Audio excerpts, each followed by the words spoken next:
If you are experiencing foundation issues, get a free estimate from Ox Foundations. Welcome back in to Daybreak. This is my final segment of the week, and I'm going to enjoy it very much because one of my favorite individuals in the whole world, one of my best friends, Lathan Hudson, is here this morning. And Lathan, welcome to Daybreak, and good to see you. I hadn't talked with you in a month or so, and I don't know which way to look. You're looking well and everything. All you got to do is look ahead. You can look at me and okay. wherever you want to look. But welcome, and I always look forward to talking with you, and particularly being able to hear you entertain. And that's mostly what I want you to do today. We're going to talk a little bit about some things. And first, I'll just tell everybody you've written over 350 songs. 180 plus artists have recorded your songs. 180 songs have been recorded by 240 different artists. Yeah. So that's a pretty deal. And I guess your biggest deal is A New Look from an Old Lover by B.J. Thomas. Tell us about that. We lost B.J. a few weeks ago, and that hurt me bad. He's a great friend of mine. I saw him the last time I saw him was in Lakeland, Florida, and we lived in Florida, and I went down to see him. He didn't know I was coming, and he alternated singing one of my songs and another friend of ours' songs called Louis Anderson's called Whatever Happened to Old Fashioned Love. And that night he sang Old Fashioned Love, and we found out I was in the audience, and he said, Lathan, if I'd known you'd been there, I'd have sang New Looks. I said, hey, I've heard it before.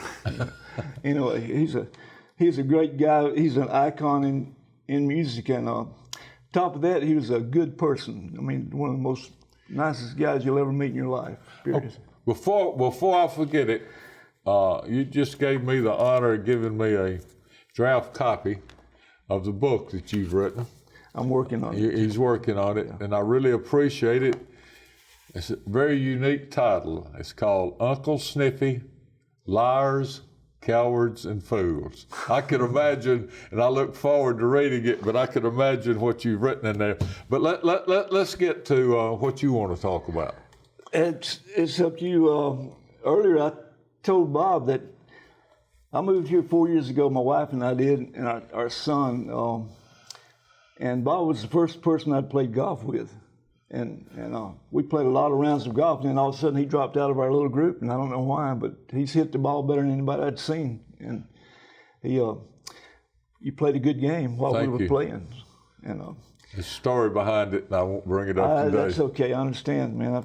Mine right now is I've got mentone. I've got tendonitis in my leg and having a hard time walking, but everybody's got something. I was going to mention that we're moving in a couple of weeks to Mentone, Alabama, and my son is up there now. We purchased some land, and we're making a primitive camping place for people to come visit, and it's going to be called Dragonfly Ridge. He's in the process of building 2 bathhouses right now, and getting the roads cut in, and we're getting our electric put up. And hopefully that'll come to fruition, and it should be fun for people to come and visit, Put your guitar on. I got you covered. Get ready, get it tuned up, put your guitar on, and I have on several occasions, 3 or 4 occasions, been involved with groups and invited Lathan out to come perform, and I've just asked him to come and sit and sing and do what he wants to and tell stories that he wants to. You talk about somebody who can tell stories. This is the man right here. He's nervous. You're nervous? Yeah. You remember your first girlfriend or the first person you had a crush on? Yeah, I married her. That's good. I don't wish I could have said that, but I wrote a song about a friend of ours. Her name was Mildred Brown. Is Mildred Brown, and we grew up together. And she was a very pretty, good person. That's in Sylacauga. Yeah. And I wrote a song about her, and I played it for her and her husband. She said that she liked it. So Bobby Goldsboro almost recorded it, but he didn't get around to it. And I'd like to play it for you. It's kind of I write folk songs for the most part. And if I can get through this, I'll try. Mildred Brown sat right in front of me. We were in the second grade. Every day she'd let me walk her home. One day she fell in love with mean old Billy Joe, and I walked home from school all alone. I was only 7, but my heart was as broken as if I were a man of 23. And I couldn't understand how a girl like Mildred Brown could do such an awful thing to me. I kept my heart in my lunchbox in my desk, and every day I'd take it out to play, and I'd give it to Mildred Brown at recess. They laughed at me over the awful things they'd say, and when I'd lay me down at night I'd pray for me and old Billy Joe to move away. Hey, hey, I'm not 7 any longer, I'm a man of 23. Mildred Brown married me and old Billy Joe. Somehow her love got lost in the realities of life, and I don't believe she's happy anymore. 'Cause sometimes late at night my telephone rings. There's a lonely lady crying on the line. What really makes me sad is when she asks if I still love her. Why can't we be 7 one more time? When I kept my heart in my lunchbox in my desk, every day I'd take it out to play, and I'd give it to Mildred Brown at recess. I guess some things, they don't ever really change, 'cause I still lay me down at night and pray for me and old Billy Joe to move away. Hey, hey. Mildred Brown sat right in front of me. We were in the second grade. Every day she'd let me walk her home. Well, I butchered that, but anyway, that's a song. It's called Mildred Brown and Billy Joe. Took me 10 years to write the second verse because I couldn't figure out how to end the song. I had her dying one time, and I had her getting moving off to another state, and then finally I said, that things don't change. You still feel the same about things, but you probably don't. But I'm not a good interview, Bob. You're doing an excellent job. People say, "How do you write songs?" And I say, "I just." Is that what I was supposed to ask you? How do you write songs? Yeah, if you want to.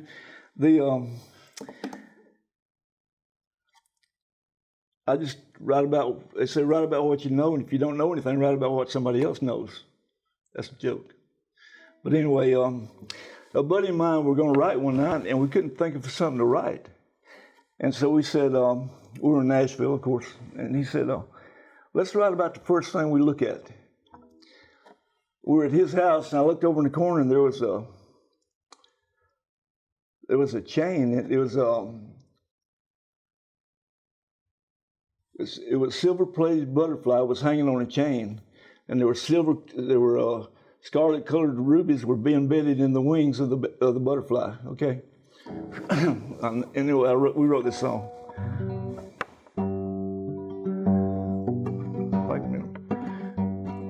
Silver-plated butterflies hanging on a chain, scarlet-colored rubies embedded in the wings. All of Barbara's soft things folded neatly in a drawer. Can't believe that Barbara doesn't live here anymore. When I came home last Wednesday night about 10 years ago, thought it strange she wasn't there to meet me at the door. These birds still burn within my mind. We've lost what we once had. They were neatly written on a very legal pad. I look around the kitchen, I can almost see her standing, stirring gently on her favorite recipe. But I don't smell the cooking, so I guess there is no doubt Barbara's left the kitchen and the fire's completely out, and we see silver-plated butterflies hanging on a chain, scarlet-colored rubies embedded in the wings. All of Barbara's soft things are folded neatly in a drawer.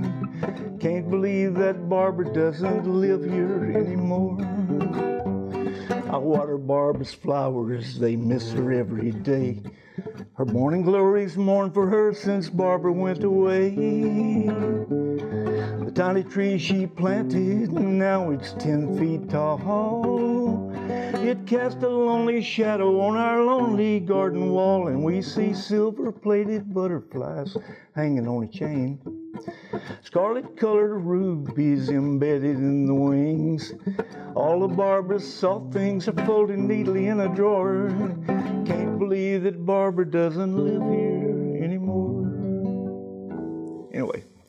Very good. Tell us how you wrote New Look from an Old Lover. Okay, I was going to bring a copy of this song, but I didn't get to. B.J. Thomas and I had become real good friends. We played a lot of golf together, and he said his wife was a songwriter. And I'd met her a couple of times, and she called me from Arlington, Texas, and said, B.J. walked down the stairs this morning and said, and it was a look I hadn't seen in a long time. She said it was kind of a new look that we had a long time ago, but it seemed gotten away from us. And she said, there's a song in there. And I said, of course, there's a song in anything, you know. So I wrote a song for B.J. Thomas. He recorded 14 of my songs that I either wrote or co-wrote, so felt pretty good about that. I said, when you come to Nashville, we'll write it. So she came to Nashville, and I invited a buddy of mine to the writing, and his name was Red Lane. Red was Hall of Fame songwriter. We talked about him before. He wrote Miss Emily's Picture. He wrote a song for Tammy Wynette called Think I'll Keep on Falling in Love Till I Get It Right.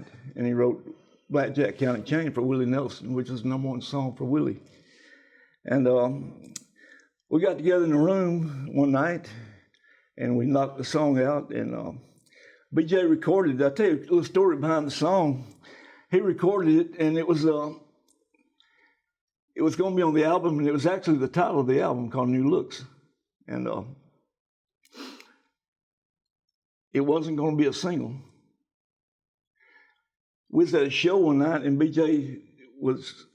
he sang our song on his show. It was a tribute to Ernest Tubb. He sang the song New Looks from an Old Lover. When he came off the stage, Conway Twitty was in the wings, and Conway said, B.J., where'd you get that song? B.J. said, my wife wrote it with Lathan standing there. I was in the wings, and he said, if you'll give me that song, he said, I'll go in the studio tonight and record it. It'll be my new single. And B.J. said, no, that's going to be my new single. Anyway, so that's how it got to be a single. If it hadn't been for Conway Twitty, it would have been an album cut, and they'd been started looking for more songs. But you're one of the people that I know that you could sit here and drop names all day long. Don't mean I know them, I just make them up sometimes. Well, hey, I drop Bob Green all the time, and everybody says, gosh, you're just bragging because you think you know him, don't you? Yeah. But, tell us about, I want you to play some more. We still have time this morning. But tell us about your softball playing in Nashville and really what kept you in Nashville. It did. I wrote for a company called Pete Drake Music. Pete was looking for players for a softball team, and a friend of his named Tony Nell said, Lathan's a good player, and he's a good songwriter. And I was writing for Tree Publishing at the time, and wasn't getting a lot of headway. And I went over to Pete's, and I introduced myself to him, and he says, I need you to coach my teams and play on one of my teams, And I did. I coached 2 of his softball teams and played for one of them. And I also coached Warner Brothers Records team. That's another story. But anyway, I started coaching this team, and he introduced me to B.J. For some reason, they were writing a song. I'll tell this story. They were writing a song called Sail on Atlanta. And what it was, Atlanta was a nuclear submarine, and they were christening the song the submarine. And they needed a song for it. B.J. and Pete wrote the song Sail on Atlanta. He called me upstairs, and B.J. was up there, and they were having trouble with the line in the song. And he says, can you help us with this line, And it was easy. I knocked it out, or we knocked it out. They probably had it written, but anyway, I got a line in the song, and that's how I met BJ. And BJ found out I played golf, so we played probably about 300 rounds of golf together. One of the things, Lathan, that I kept looking and couldn't find your name. If you contribute to a song and they record it, they put your name sometime on the song. Yeah, sometimes they don't. I finally discovered after a while they never put Lathan Hudson on there. It was always just Lathan. Lathan. I started writing. There was a reason for that too. I thought there was. When I went to town, there was a guy named Larry G. Hudson, and they always put your first initial in your last name. So if they put L. Hudson, people would assume that it would be Larry G. Hudson, because he was a popular songwriter around town. So I said, I'll write it as Lathan. And then I found out that it really don't matter because you either get paid or you don't. That's the matter of thing. How long did you stay in Nashville? 20 years. I was there in 76 to 96. And there's a time when the bell rings and you got to go, so. Okay. What made you decide you were going to get in the car, take your wife, and go to Nashville? Actually, 4 years before my 20 years was up, my wife got a job at the Space Center, and her cousin got her a job down there. And I was looking for ways to move to Florida, and I would commute. It was 750 miles one way, and so I'd go there about a week out of every month and a half. I'd go and spend a couple of weeks with her, And that drive got longer and longer, so we just figured out a way to move down there. So I did, I said, bye-bye Nashville, I'm gone. Bye-bye Nashville. Yeah, it was time. Your time comes and it goes, Okay, being a songwriter, did you wake up one day and said, I'm going to Nashville, I'm going to be a songwriter, or did you have a revelation in a dream, or why did you, or how did you end up being a songwriter? How did you end up playing the guitar and all of this? I had a buddy named Ron Muir. We were playing clubs in Birmingham. And my wife, I'd written maybe 5 songs, 10 songs or whatever, And we started going up to Nashville about once a month and playing our songs. Nobody liked them. But I wanted to move up there. And my wife knew it. Her parents lived in Metairie, Louisiana, and I went to Nashville one day. She went to visit them. She got home before I did, and when I got home, my clothes were packed, everything was boxed up, and she said, we're going to Nashville. And we went to Nashville on a whim and didn't have a job, didn't have anything, Okay. One thing, sitting here looking at, they call you Pee Wee, looking at Pee Wee. Pee Wee was an excellent, and probably still is an excellent sports figure. It's hard to believe that you played played safety for Troy University. It was Troy State then, I think. Yeah. Back then, a little guy could play. We were NAIA, and I had a friend named Al Hammonds. People around here may know of Al. Back in the 60s, he coached at Talladega. And he says, you ought to come out. And I said, I'll get killed. He said, okay, I'll be the one that kills you. And he's a good guy. Anyway, I went out, and first one thing, then the other. When I went out for quarterback, they had about 9 quarterbacks, and I just stood there a lot. And so finally, you played quarterback at Comer. Yeah. You graduated in what, 62? 61. 61. Yeah. Anyway, I switched over to defense, and I felt like I could make the plays, and pretty soon I was starting at safety. So anyway, it's had some good coaches, had some good friends. And, Didn't you play some semi-pro football with? Played 6 years in a team in South Alabama called the American Rebels, and we played teams out of Louisiana, Arkansas, Birmingham had a bunch of teams. We played them, and we played the New Orleans Saints taxi squad and beat them. And we played back then the Houston Oilers had a taxi squad, and we beat them. And anyway, that was a good time in my life. That was defining moments of me living, or that's what I dream of all the time, is my playing football back then. You know. Pick the guitar up. Okay, I can do it. Make something I up. was going to do that New Looks from an Old Lover. I was going to bring the record. I couldn't find it. I always tell my friend Pete Hosey that died recently, play something you know. Pete was a good guy. I miss him. I really do. Come on, Lathan, you can do this. I listened to Cabot the other day on Bob's show, and his guitar kept falling out of tune, and I feel sorry for anybody that's sitting there trying to play an out of tune guitar, because I'm doing it now. This is a song that Red Lane and Gloria Thomas and I wrote for BJ. Early this morning, I opened my eyes, caught you watching me sleep. I'm getting new looks from an old lover again. I love you, I want you forever and always was written all over your face. I'm getting new looks from an old lover again. Such a good feeling knowing that I can still win what I've already won. It's great to know we still can be lovers and friends. Such a good feeling knowing it's better than I ever thought it could be. Because of new looks from an old lover again.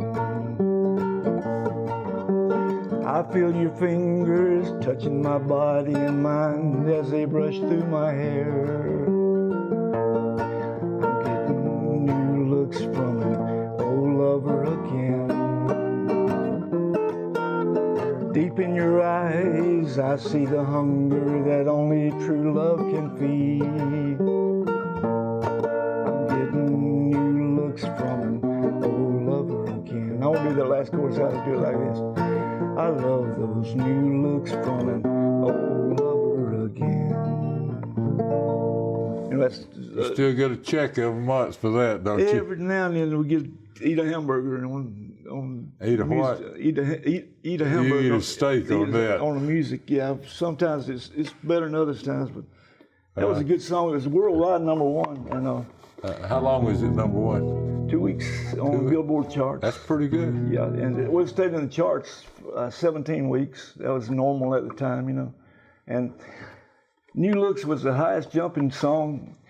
It went to 12 to 7, and it lost its bullet. That means it was going to die and go back down. And he hired another somebody to call the stations. And anyway, it jumped from 7 to 1. It jumped over Ronnie Millsap's. Anyway, Yeah. and went from 7 to 1. It's the highest jump that any song has ever taken. You know. I see you got another one on the list there. I got a ton of songs, but I want just to keep singing. I don't want to talk today. It's I wrote this song for my wife. I'll play this called. It's called "The Doll Maker." That's it.